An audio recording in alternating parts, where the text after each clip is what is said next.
Sa panahon ngayon, hindi nalingid sa kaalaman ng marami ang kapangyarihan ng YouTube bilang isang plataporma hindi lamang para sa entertainment kundi para na rin sa pagbibigay ng tulong at inspirasyon sa kapwa. Maraming Pilipinong content creators ang nagsisilbing boses at tulay ng pag-asa sa mga nangangailangan, at kabilang sa kanila ang mga tinaguriang charity vloggers tulad nina Peter Paul ng PB Team Peter Paul, Edito ng Peking Bombay Vlog, at Aider ng PB Team Panday. Ngunit sa likod ng mga emosyonal at makataong kwentong kanilang ibinabahagi, marami ang nagtatanong, gaano nga ba kalaki ang kinikita nila mula sa YouTube? Sa video o komentaryong ito, susuriin natin ang kanilang YouTube channels mula sa bilang ng videos, views, subscribers, at higit sa lahat, ang kanilang kita kada araw, linggo, at buwan. Lahat ng datos ay base sa pinaka-latest na publicly available analytics, gamit ang conversion rate na 57.62 pesos per USD. Unahin natin ang kanilang pinagmulan bilang YouTube content creators. Si Peter Paul ay unang nagbukas ng kanyang channel noong ika-19 ng March, taong 2020. Sa panahong iyon, wala pang masyadong kilalang charity vlogger sa Pilipinas kaya masasabi nating isa siya sa mga pioneer ng ganitong uri ng content. Samantalang sina Edito at Aider ay parehong nagsimula noong February 2023, si Edito noong February 2 at si Aider naman noong February 10. Bagamat halos sabay ang kanilang pagsisimula, nagkakaiba ang direksyon ng kanilang content at layunin sa vlogging. Makikita agad dito na si Peter Paul ang may pinakamatagal na karanasan sa YouTube, habang sina Edito at Aider ay itinuturing na mas bagong henerasyon ng charity vloggers. Sa paglipas ng panahon, ang dami ng content na nailalabas ng isang vlogger ay malaki ang epekto sa visibility at kita ng kanilang channel. Sa kasalukuyan, si Peter Paul ay mayroong kabuuang 681 videos sa kanyang channel. Si Edito naman ay may 583 uploaded videos, habang si Aider ay may kabuuang 410 uploads. Ipinapakita ng bilang na ito na consistent ang paggawa ng content ni Peter Paul, na sumasalamin sa kanyang dedikasyon sa pagdodokumento ng mga outreach at social service activities.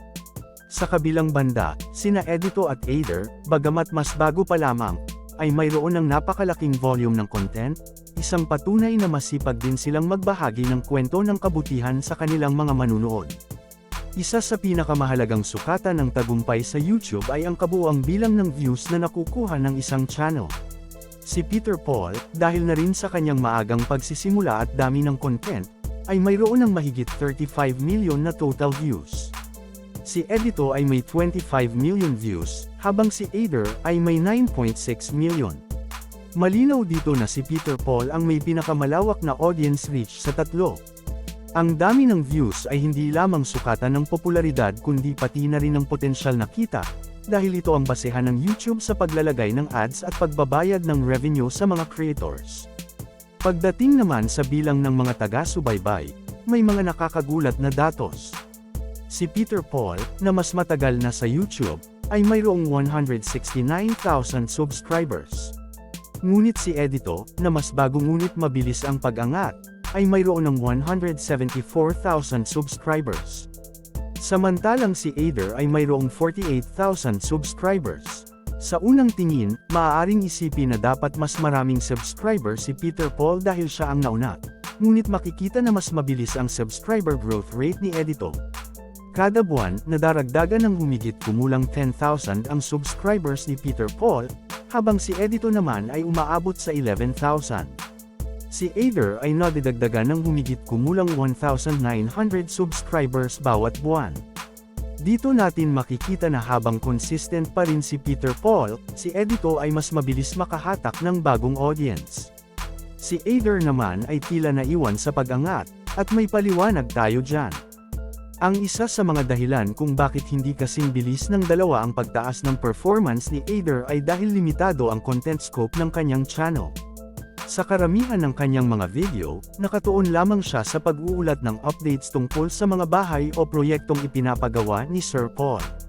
Ibig sabihin, ang kanyang content ay hindi palaging engaging para sa mas malawak na audience, kumpara sa mga vlogger na may mas malawak at mas emosyonal na coverage gaya nina Peter Paul at Edito.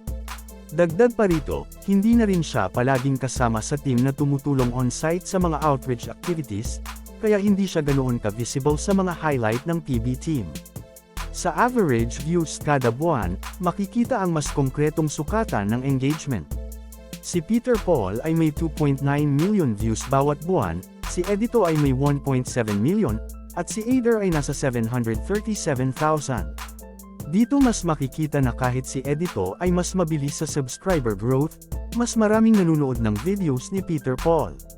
Malinaw dito na mas matindi ang retention at support ng audience sa kanya, posibleng dahil sa mas regular na uploads at mas makatawag pansing content. Araw-araw na kita o daily income. Sa loob lamang ng isang araw, si Peter Paul ay kumikita ng humigit kumulang $384, na kung i-convert sa Philippine peso gamit ang exchange rate na 57 pesos.62 bawat dolyar, ay may katumbas na 22,126 pesos.8.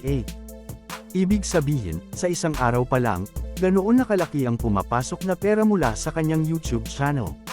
Samantala, si Edito ay may tinatayang daily average na $231, na kapag na-convert sa piso ay umaabot sa 13,310 pesos.62. Malaki rin ang halagang ito, lalo na kung consistent ang views ng kanyang mga videos. Para naman kay Aider, ang kanyang daily YouTube earnings ay nasa $98. Sa Philippine peso, ito ay humigit kumulang 5,358.70 bawat araw. Bagamat mas maliit kumpara kina Peter Paul at Edito, ito pa rin ay malaking tulong sa kanyang pang-araw-araw na pangangailangan. Lingguhang kita o weekly income.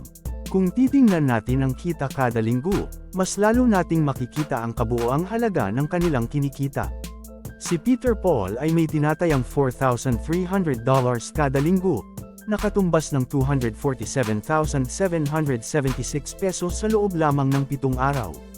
Si Edito naman ay may weekly average na $2,500, na kapag na-convert sa piso ay aabot sa 144,050 pesos. Malaki rin ito, lalo na kung ikukumpara sa mga regular na trabaho. Para kay Aider, ang kanyang lingguhang kita ay tinatayang $685, na may katumbas na 39,469 pesos. Ito ay halos 40,000 pesos kada linggo, isang halaga na malaki na rin kung araw-araw siyang may content at consistent ang views. Buwanang kita o monthly income. Sa loob ng isang buwan, mas lalo pang lumalaki ang kinikita ng bawat isa. Si Peter Paul ay may monthly average na $12,000, na kung i-convert ay aabot sa 691,440 pesos. Malapit na itong umabot sa 700,000 pesos buwan-buwan. Si Edito ay may tinatayang buwanang kita na $6,900, na katumbas ng 397,578 pesos. Halos 400,000 pesos ito kada buwan, sapat para suportahan hindi lang ang kanyang pangangailangan kundi pati ang kanyang mga proyekto ng pagtulong. Si Aider naman ay may buwanang kita na $2,900, na katumbas ng 167.98 pesos.